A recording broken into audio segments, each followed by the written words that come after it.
صل على سيدنا محمد صلاة تفتح بها لنا فتوح العارفين وتفقهنا بها في الدين وعلى آله وصحبه. Assalamualaikum warahmatullahi wabarakatuh.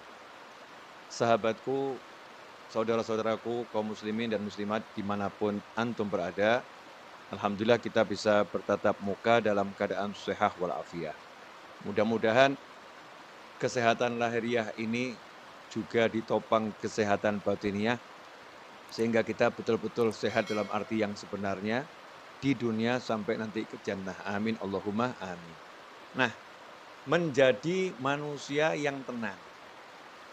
Pertanyaannya, kalau nggak jadi manusia yang tenang, mau jadi manusia yang seperti apa? Manusia yang kemerungsung kalau bahasa Jawa. Kemerungsung itu dalam bahasa Arabnya al-ajalah.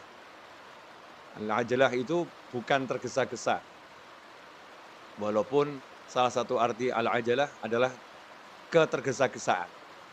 Ketergesa-gesaan itu hanya salah satu wujud karena orang tidak tenang. Maka dikatakan dalam sebuah riwayat, at-ta'anni minallah wal ajalah minasyaitan, atau kama qala sallallahu. Bersikap tenang itu adalah berasal dari Allah. Wal ajalah, dan bersikap tidak tenang, lawannya at-ta'anni tadi, bersikap tidak tenang adalah dari setan. Karena itu kalau kita pengen jadi manusia yang hidupnya itu selalu dalam naungan Allah Ta'ala, pertolongan Allah Ta'ala, rahmatnya Allah Ta'ala, maka kita harus bisa menjadi manusia yang tenang. Nah, caranya bagaimana? Ini yang akan kita bahas bersama.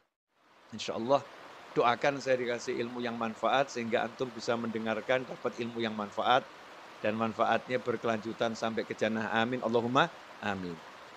Walaupun pertemuan kita sesaat, pertemuannya nggak lama, mudah-mudahan manfaatnya selama-lamanya. Amin. Kenapa kita jadi tidak tenang?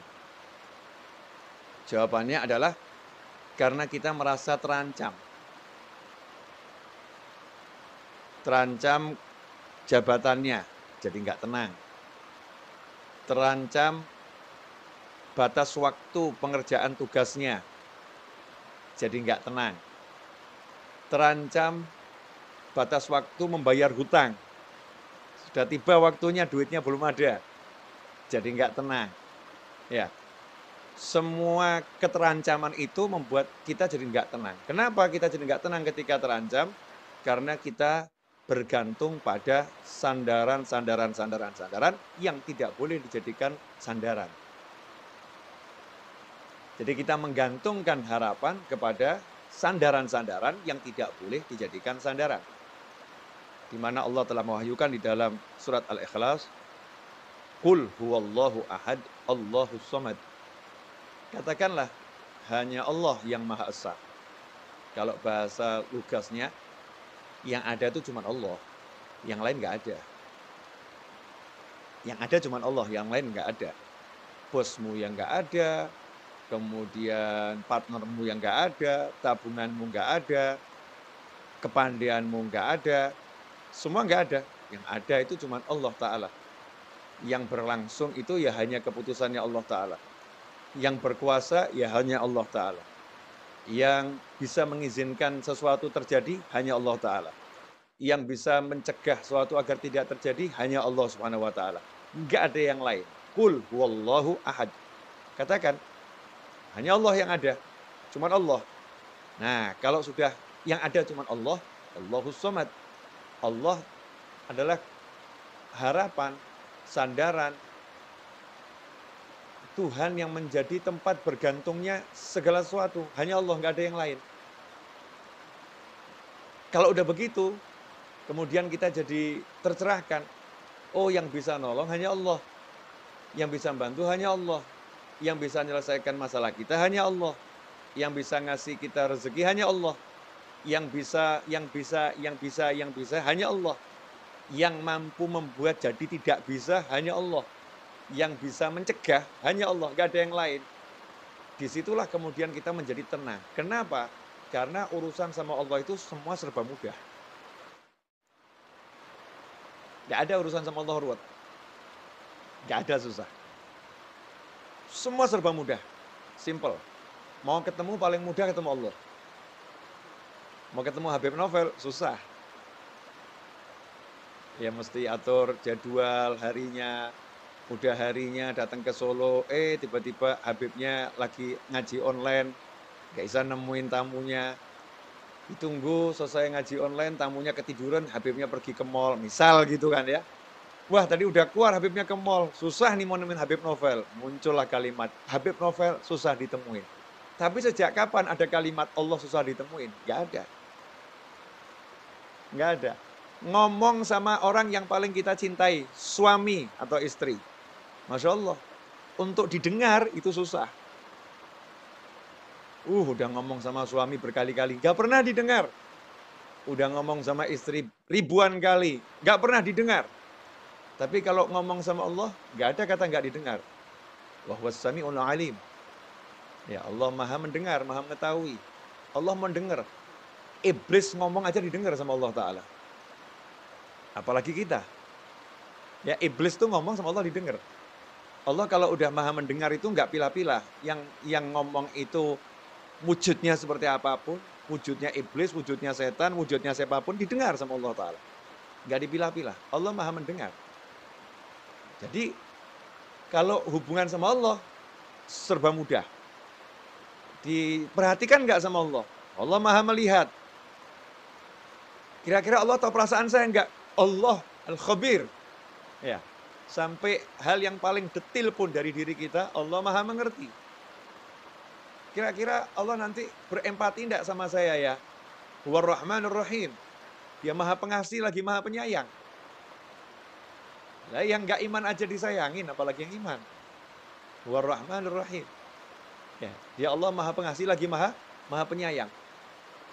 Saat itulah kita jadi tenang. Karena untuk berhubungan sama Allah kita nggak harus ke kanan, nggak harus ke kiri, nggak harus ke depan, nggak harus ke belakang, nggak harus naik, nggak harus turun. Tinggal ini, hatinya nyambung ke Allah, selesai. Nah, kalau udah begitu, jadinya tenang. Nggak punya duit, mau bayar hutang. Ini contoh kasus ya. Karena saya banyak yang WA saya gitu, Beb, mau bayar hutang nggak punya duit, gimana ini? Jawaban saya dibayar. Habib ini aneh bener, nggak punya duit kok suruh bayar. Iya dibayar. Bayar hutang ini kan ada prosesnya. Proses nomor 1, jangan pernah percaya sama siapapun yang mengatakan kamu mampu bayar hutang. Enggak.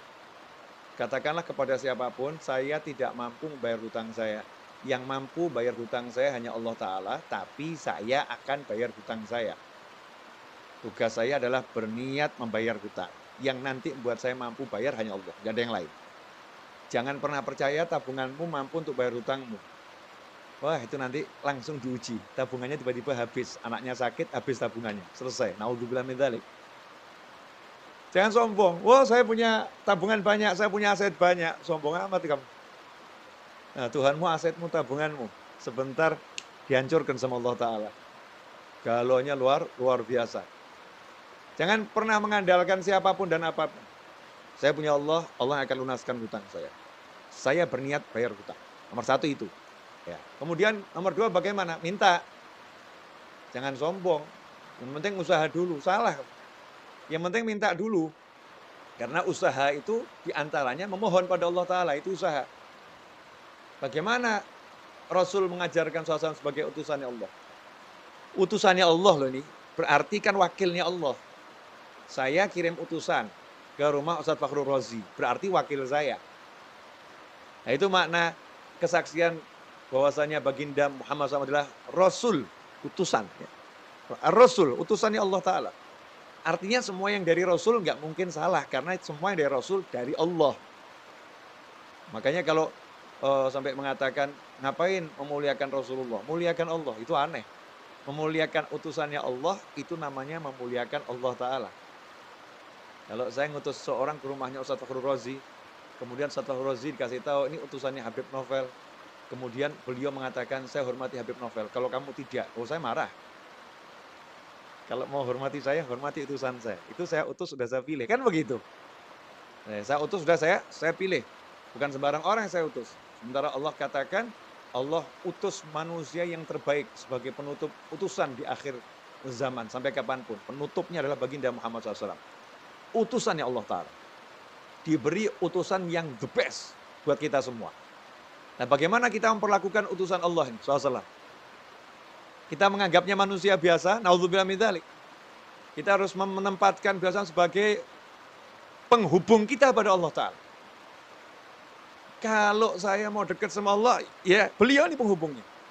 Kalau saya mau sukses dunia akhirat, ya ini yang punya semua informasinya ada pada baginda Muhammad SAW.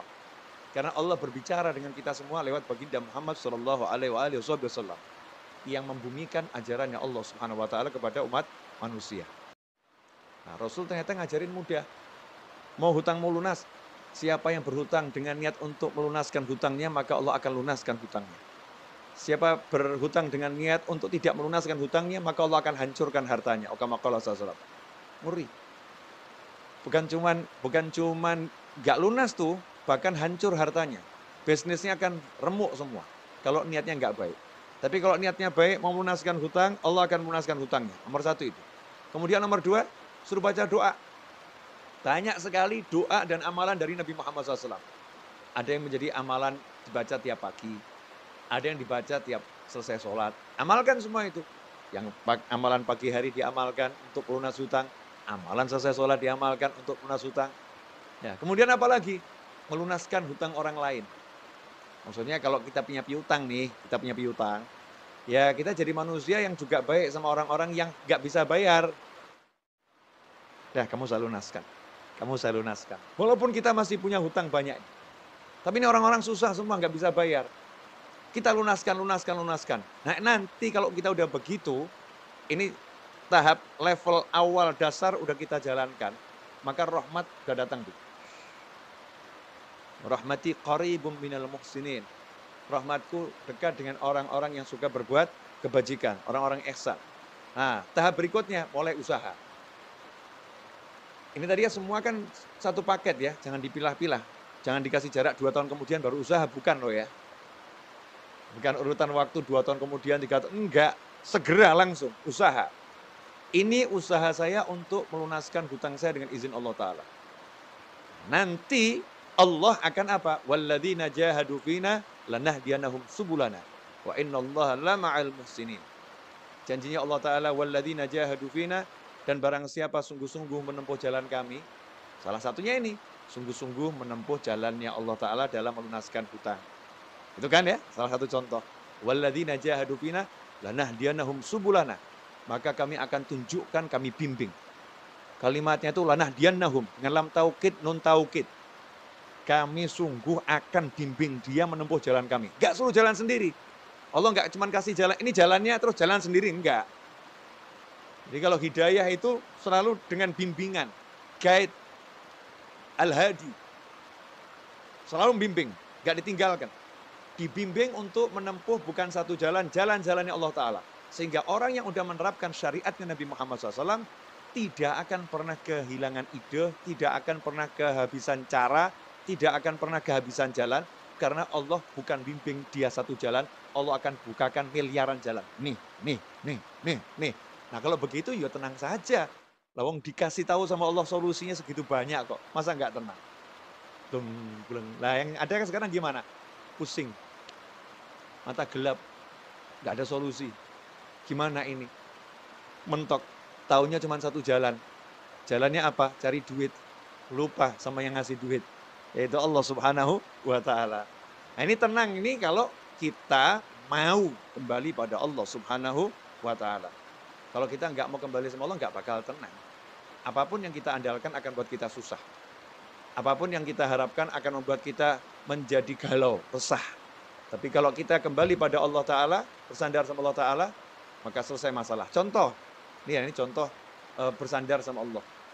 Kita masih ingat betul dalam hadis disebutkan, ada 3 orang berteduh di dalam sebuah gua. Ya, sebuah gua di sebuah bukit. Saat berteduh, tiba-tiba ada batu yang jatuh dari atas gunung itu, menutup persis di mulut gua. Tanpa celah. ketiga orang di dalamnya tidak bisa keluar. Batunya besar. Ya, naluri manusia berusaha menggeser batu. 3 lelaki perkasa menggeser batu yang besar. Gotong royong bertiga itu dorong, batunya enggak gerak, orangnya yang terpental. Tuh, ya, orangnya yang gerak, batunya enggak. Kenapa seperti itu? Karena batunya terlampau besar. Apa yang dilakukan? Apakah bersandar pada kekuatannya? Apakah bersandar pada tenaganya? Itu yang menyelesaikan masalah? Apa kemudian berharap ada orang nanti yang bawa traktor buka menyingkirin batunya, itu menyelesaikan masalah? Enggak. Yang diajarkan oleh Nabi Muhammad SAW saat itu adalah langsung kembali kepada Allah Ta'ala. Udah jangan mikir manusia lagi, udah kayak gitu kok mikir manusia. Ya siapa tahu ya nanti ada manusia di luar nolong saya, siapa tahu ada, siapa tahu ada. Ya yang pasti ada kan Allah, kalau yang lain kan nggak ada. Lah ngapain mikirin yang nggak ada, yang ada nggak dipikirin? Kan bodohnya kita luar biasa. Nah, kan Allah ada, selalu ada. La ilaha illallah Muhammadur Rasulullah SAW. Maka saat itulah yang satu mulai ngomong. Ini hadisnya kan panjang tuh ya. Saya ambil poin singkatnya saja. Ya Allah, saya pernah ya mencintai seorang wanita. Cinta luar biasa. Dia saya ajak zina. Selalu menolak. Suatu ketika akhirnya dia butuh duit, dia mau. Nah, ketika dia sudah mau saya ajak zina, uang udah saya serahkan karena dia butuh duit tadi untuk kepentingan keluarganya yang mendesak. Tapi dia ini orang yang baik, terus dia bilang sama saya gitu, takutlah sama Allah. Akhirnya saya tinggalkan dia, uangnya nggak saya ambil, dia saya tinggalkan karena saya takut sama kamu ya Allah. Kalau ini ikhlas karena kamu ya Allah, tolong ya beri kami jalan keluar dari masalah ini. Yang terjadi apa? Batu yang gede bergeser tanpa ada yang geser. Cuman belum cukup. Karena Allah ingin mengajarkan kepada yang lain. Ini kan masalah berjamaah. Masa yang dikasih solusi cuma satu orang, yang lain enggak. Maka yang lain disuruh juga, ayo kalian gimana? Yang satu, saya ini sama ibu saya, ya cerita yang cukup populer nih hadis ini. Yang satu saya sama karyawan saya. Akhirnya berkat tiga-tiga ini minta tolong sama Allah dengan ya tawassul pada amalan yang dipersembahkan untuk Allah Ta'ala. Hasilnya apa? Tergeser batu itu, selesai. Jadi sebetulnya mudah ya nyelesain masalah itu. Ngerayu Allah. Dan suruh ngerayu Allah aja kok nggak bisa ngerayu suaminya, Masya Allah. Sampai nangis-nangis. Ya nangis, ngerayu suaminya. Nggak dikasih. Tolong yang beliin handphone yang. Udah nangis nggak dikasih. Sakit itu. Ngerayu istrinya. Ayo yang pindah rumah gitu ya. Di rumah orang tua saya, ikut orang tua saya. Suaminya yang ngerayu istrinya. Sampai nangis. Istrinya tambah marah-marah. Pinter ngerayunya. Gagal juga. Ya sakit hati. Nah ini kalau kita merayu Allah Subhanahu wa Ta'ala, Masya Allah, merayu Allah itu mudah. Allah itu dirayu dengan oleh hambanya itu senang gitu. Karena Allah maha mencintai. Ya Allah maha mencintai. Jika kalau ada yang merayu Allah, Allah senang. Ya, tinggal kita bermanja-manja sama Allah Subhanahu wa Ta'ala. Ya Allah, cari duit susah ya Allah. Ini kata orang-orang cari duit susah ya Allah. Tapi kalau carinya dari kamu nggak pernah susah kan ya Allah. Nah, please ya Allah, ini saya lagi mau jualan barang nih ya Allah. Cuman hasilnya nggak banyak ya Allah. Saya mau jualan kamera, hasilnya paling 8 juta ya Allah. Cuman saya minta rezekinya 1 miliar ya Allah. Malaikat ketahuan, ini manusia yang pinter ini. Yang lain ngomong sama dia, ini orang ngelamun. Jual barang 8 juta kok minta rezeki 1 miliar. Ini orang ngelamun nih.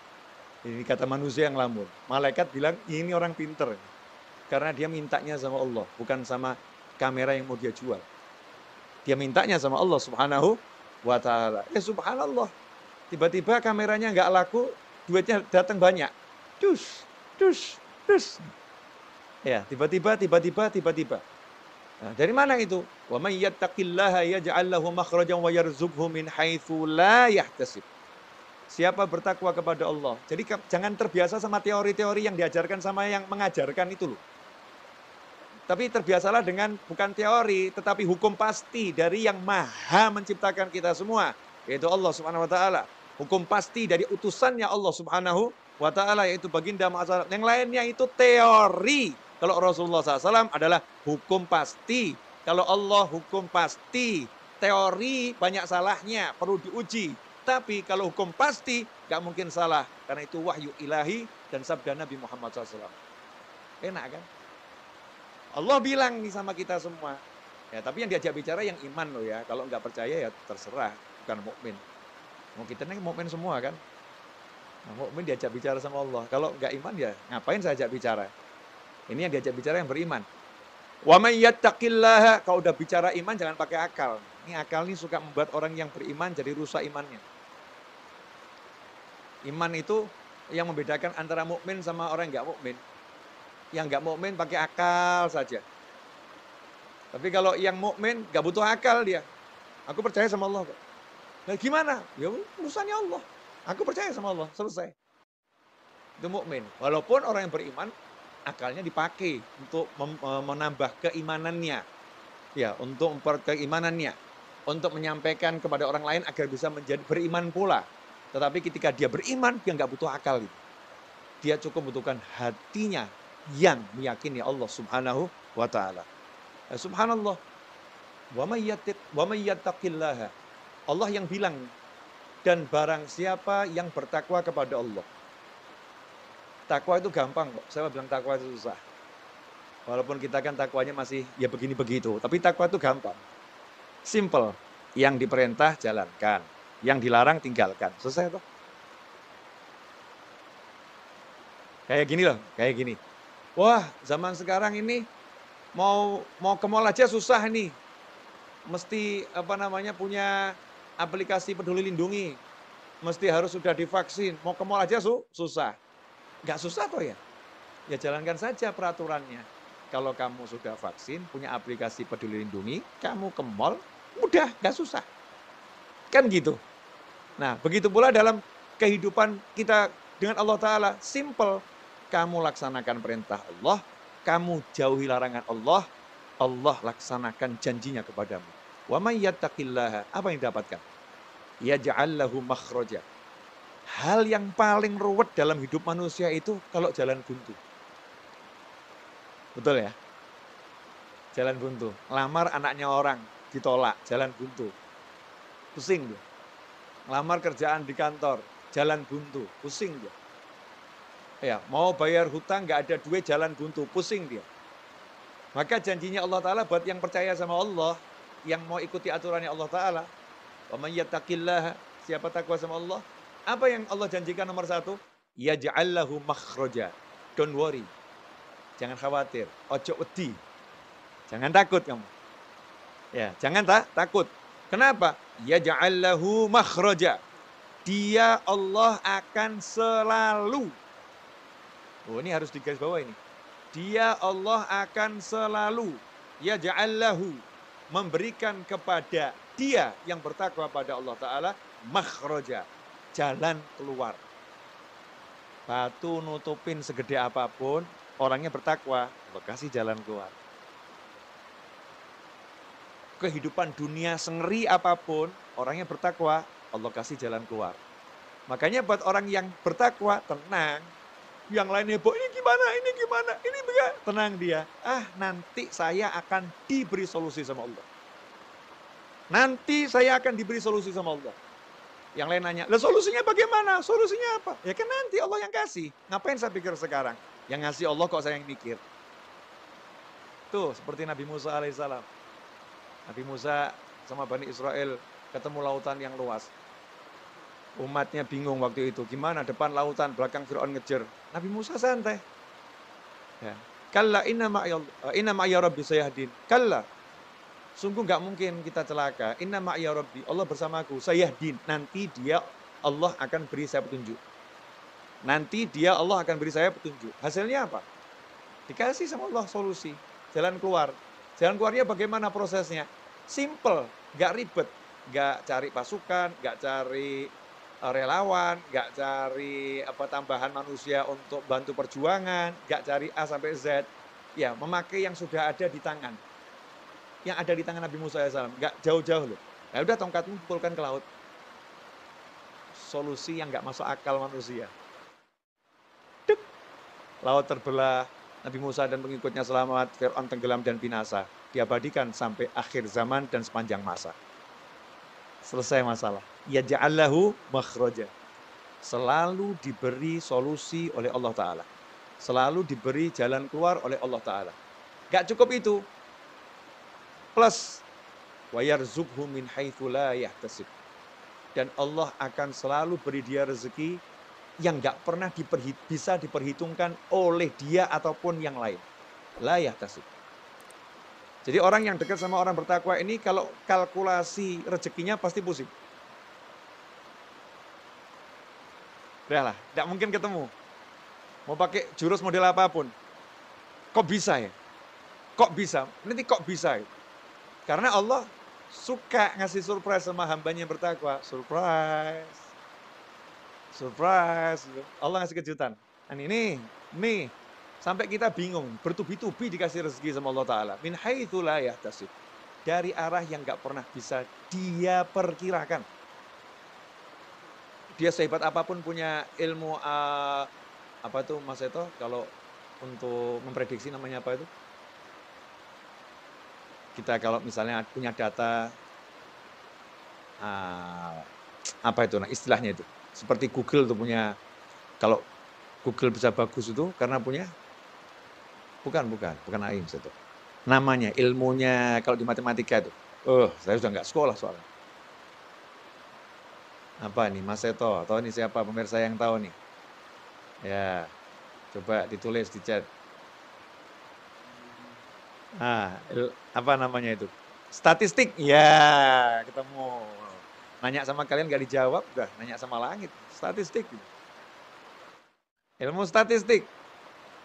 Ya, walaupun dia punya data yang lengkap, ya kehidupan Pak Yai ini dari umur sekian sampai sekian didata semua koleganya sampai terus dia perkiraan saya hari ini Pak Yai, Habib, Ustadz, ya Fulan atau Fulanah akan dapat rezeki dari arah sini.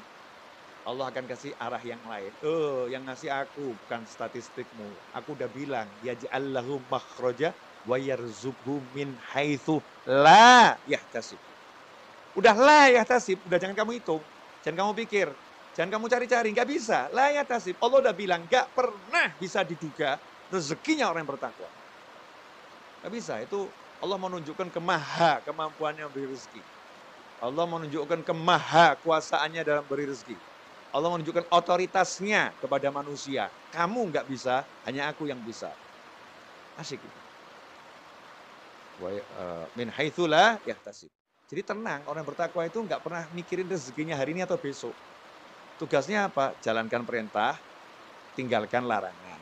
Perintahnya suami cari nafkah. Ya, cara cari nafkah keluar ke pasar misalnya. Ya keluar ke pasar. Perintahnya ketika keluar ke pasar bagaimana? Berdoa. Perintahnya ketika di pasar bagaimana? Baca doa, jaga pandangan, jaga pendengaran. Cari rezeki ke pasar, ngerumpi, gunjing, ghibah, namimah. Masya Allah. Teriak-teriak, saya tiap hari udah ke pasar, saya udah kerja. Kamu kerja nggak pakai caranya Allah? Bagaimana kamu dapat rezeki yang surprise? Makanya rezeki kamu ya hitung-hitungan tadi. Pusing kepalanya. Ya, pusing kepalanya. Ikhwani rahimakumullah. Ini yang perlu dipahami, bahwasanya kalau orang udah percaya sama Allah Ta'ala, tenang hatinya.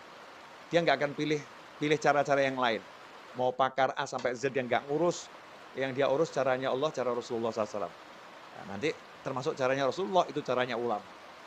Ya bagaimana pendapat para ulama, bagaimana petunjuk para ulama, hidupnya hanya begitu. Oh hidup ini singkat kok, mohon maaf loh ya. 60-70 tahun itu rata-rata umur kita. Hidup sampai 60-70 tahun kok cuman dibuat mikir cari duit, itu kan bodohnya kita luar biasa. Duit itu nggak usah dicari ya, pasti datang. Tapi ya usaha. Nah, usaha itu doa, usaha itu pergi ke pasar, kan gitu. Tapi jangan mikir cari duit, jangan. Habis energi. Ya, sayang. Mikir cari solusi. Nah, ini juga kebodohan kita. Solusi kok dipikir. Solusi itu diberi. Yang beri siapa? Ya ja'allahu makhraja, yang beri Allah, yang ngasih masalah Allah, yang beri solusi Allah. Selesai. Loh, cara mintanya sama Allah bagaimana? Cara mintanya takwa, gampang. Jalankan perintah, jauhi larangan. Selesai.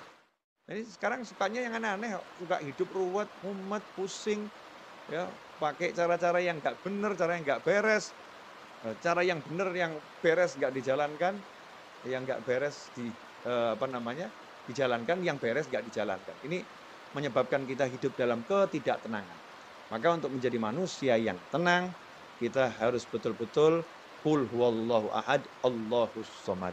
Nah, insyaallah 30 menit saya berbicara ini barokah, ya, manfaat, kendati seperti yang tadi saya sampaikan, singkat, ya, mudah-mudahan manfaat, dan sampai nanti jannah manfaatnya nggak berhenti, terus, ya, terus nyambung manfaatnya, karena kita bersama-sama belajar untuk menjadi manusia yang ingat kembali bahwasannya untuk menjadi tenang, mudah kembali pada Allah, maka kita akan menjadi tenang setenang-tenangnya.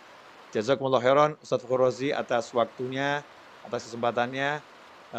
Insyaallah kita ketemu lagi di waktu yang akan datang, dan semoga Ustaz Fakhr Razi beserta sekolahannya, ya, beserta guru-guru yang di sana, wali murid, semua yang bekerja di sana, diberi oleh Allah Ta'ala kemudahan dalam segala hal yang diridhoi Allah Ta'ala, dijauhkan dari segala kesulitan, dari segala petaka, musibah, diberi kesehatan lahiriah dan batiniah, dijadikan anak didiknya bisa menjadi orang-orang yang semakin bertakwa pada Allah Subhanahu wa Ta'ala, dan mudah-mudahan diberi rezeki zahiran wa batinan, berlimpah ruah, datang dari segala arah tanpa susah payah, dan insya Allah kita semua oleh Allah Subhanahu wa Ta'ala dijadikan sebagai orang-orang saling mencintai di jalan Allah, orang-orang saling menyayangi di jalan Allah, saling mengunjungi di jalan Allah, dan kelak kita dipertemukan dengan baginda Muhammad sallallahu alaihi wasallam, dan semoga setelah usia panjang dalam semua kebaikan, kenikmatan, ketaatan, keridhaan, kebaikan, kekayaan, kemudahan, kesenangan, kita diberi akhir usia husnil khatimah. Wassallallahu ala sayyidina Muhammadin wa alihi wasallam walhamdulillahi rabbil alamin.